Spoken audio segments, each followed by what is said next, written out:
I ultimately got a senior HR manager suspended without pay. And it all started with me taking 5 seconds to swallow 2 small pills during a video call. To give you some background, I have diagnosed bipolar disorder. After a lot of struggle, I started on medication over a year ago, and I can honestly say it's the best decision I've ever made for myself. That said, a lovely feature of my condition is that when I get manic, my brain sometimes convinces me I don't need my meds anymore.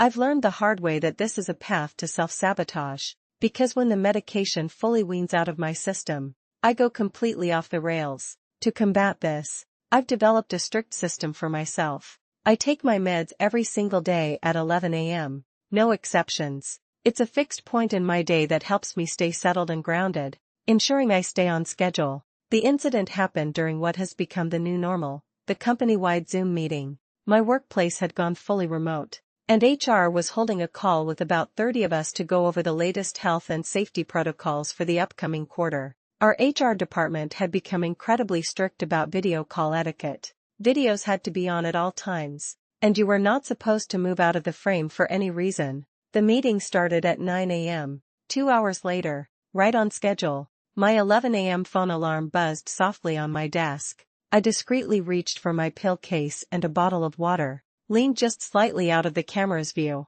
and took my medication. The whole action took less than 5 seconds. I didn't think for a second that anyone had even registered it, but I was wrong. A senior HR person, we'll call her Brenda, had noticed. The meeting finally wrapped up around noon. Just as everyone was breathing a sigh of relief and getting ready to click the leave meeting button, Brenda's voice cut through the silence. She told me, in front of all my colleagues, to stay behind on the call after everyone else had left. The request was dripping with condescension, and I immediately found it wildly unprofessional, but I bit my tongue and waited. As one commenter later pointed out, creating a hostile work environment is literally calling out an employee to talk privately in front of all their coworkers. Brenda had ironically created the very thing she was about to accuse me of. Once the virtual room was empty, Brenda launched into a long, self-righteous diatribe. She accused me of fostering a hostile work environment by taking my medication during work hours.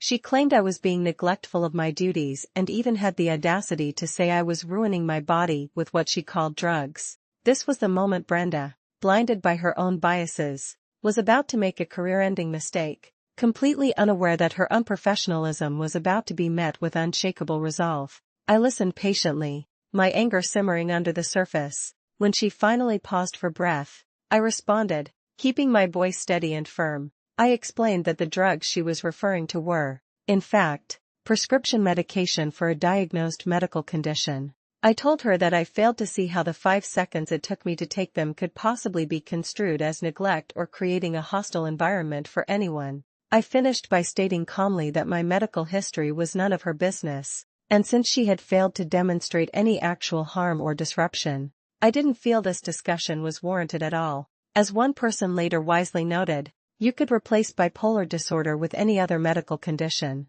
like a heart condition or diabetes, and Brenda's behavior remains just as outrageous. It was never her place to get on a soapbox about it. The medication was prescribed and meant to be taken at a specific time, and that's all she needed to know, if she even needed to know that much. Brenda's face on the screen looked like she'd just swallowed a gallon of sour milk. She sputtered that she would be writing me up and that I was now officially warned for my behavior. That's when I saw red. The moment the call ended, I opened my email. My fingers flew across the keyboard as I composed a message to the head of HR, a man named Robert. I summarized the entire, unprofessional exchange with Brenda, formally refuting her baseless warning. I didn't just complain. I cited the relevant legal protections given to employees regarding medical privacy and discrimination. I concluded by saying that I trusted he would address the matter fairly. Robert, to his credit, took it very seriously. He launched an immediate investigation.